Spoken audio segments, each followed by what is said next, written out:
Thank you so much. Her story is like so many others.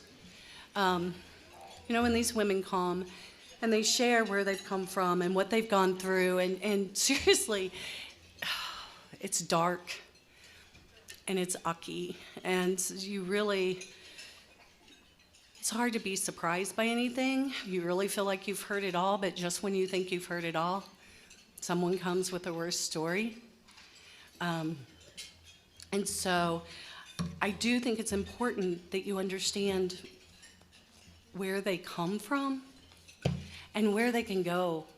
Because all of these moms may start there, but eventually they go to great places. They do become the mothers, the people that God created them to be.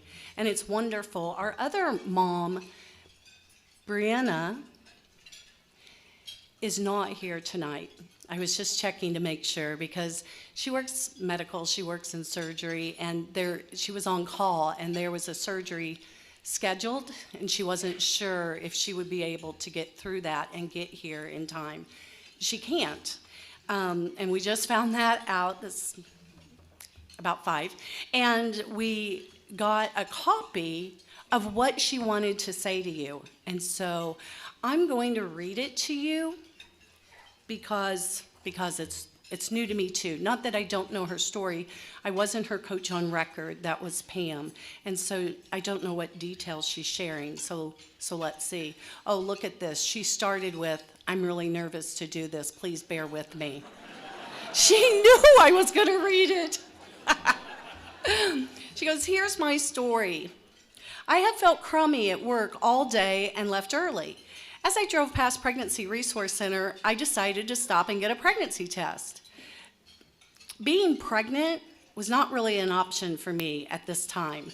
I had struggled with postpartum depression to such a degree with my first pregnancy that my mom took my baby at just a few weeks and continues to raise her today. When Pam came into the room and told me the test was positive, it was hard for me not to get emotional. Pam helped me to look at my options: parenting, selecting parents, abortion. It was all so overwhelming, so much to take in. Pam listened, truly listened, as I talked about my concerns, my fears, my unstable relationships. When I talked about abortion, it just felt wrong, knowing the baby had a heartbeat. I had so much to consider, I did not know what I was going to do. I went home and I cried all day. I didn't know how to cope. I didn't know what to do. I could not have another baby. When I told my boyfriend, his response was not what I hoped for. When we talked about baby or abortion, he told me it was totally my decision. It was all up to me. I needed to make sure that it was what I wanted because I would be the one attached to it.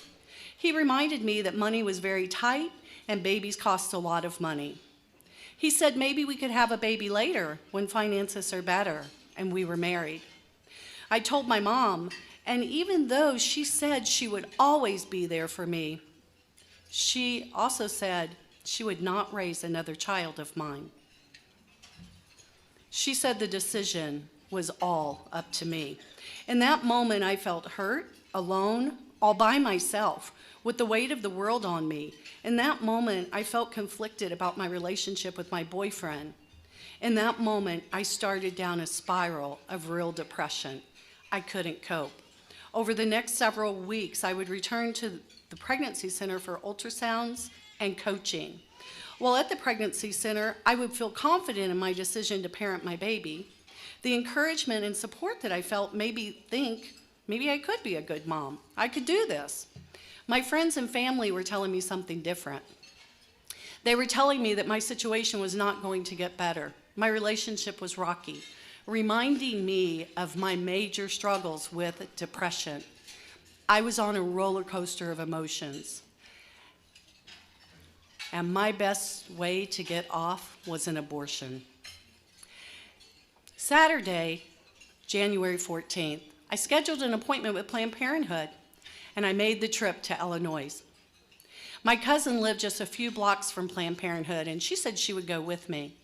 At Planned Parenthood, I was told the price of the abortion pill, and that's not really just one pill, guys, just so you know. The abortion pill would be $495, but they lowered it to $200 for me. I had an ultrasound there, and it showed that I was 10 weeks and 1 day. I met with 2 women that explained the chemical abortion process to me. When I told them I was still undecided of my decision, they gave me the pill and moved me to a room by myself to wait and to think. I was there for 3 hours trying to decide what to do. I was alone and scared. I called my mom. She told me to make sure I was positive with my decision so I wouldn't regret it. If someone would just tell me it would be okay, I could do this. I could be a mom. I was taking so long to make my decision, they sent my cousin into the room to help me decide what to do. She told me again how difficult my situation was and that it wasn't going to get any better. She may have been frustrated. She told me to just take the pill. The nurse came in the room with the doctor. The doctor told me if I needed more time to make my decision, that I would need to come back the following week. But at that point, I would be too far along to simply take a pill, and it would have to be a surgical abortion. They were closing for the day, and I needed to decide in the next few minutes. I was running out of time, and I couldn't take another week to think. So I took the pill. And I don't know if you know this, but after you take it, you have to open your mouth so they can see that you have truly taken the pill before they give you the rest of them that will fully kill your baby. As I drove home, at first I felt relief, but before I got out of Illinois, it hit me.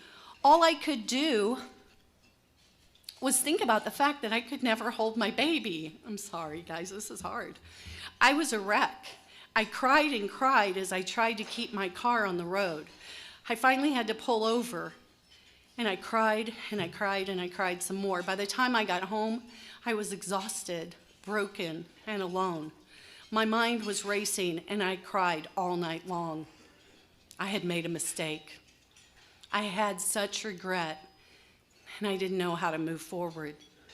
Pam had given me her business card and said I could call her anytime. I was hoping she could help me with that abortion pill reversal that I had heard of. I continued to cry throughout the night.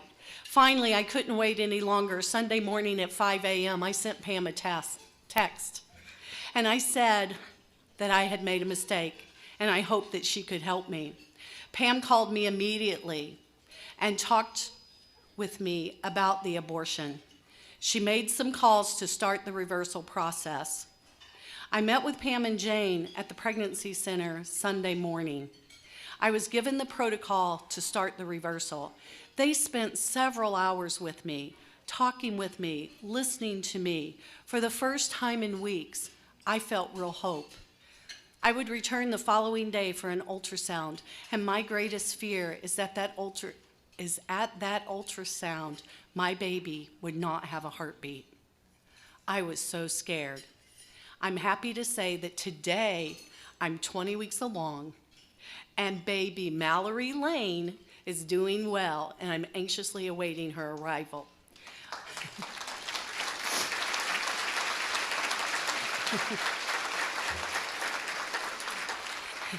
I continue to go to the pregnancy center for ultrasounds and life coaching each week. I know I'll be met with support and encouragement in whatever I'm faced within the future. I know they're going to be there for me. I am no longer alone. Thank you to all of you who help and support the pregnancy center. You are all now part of my story. So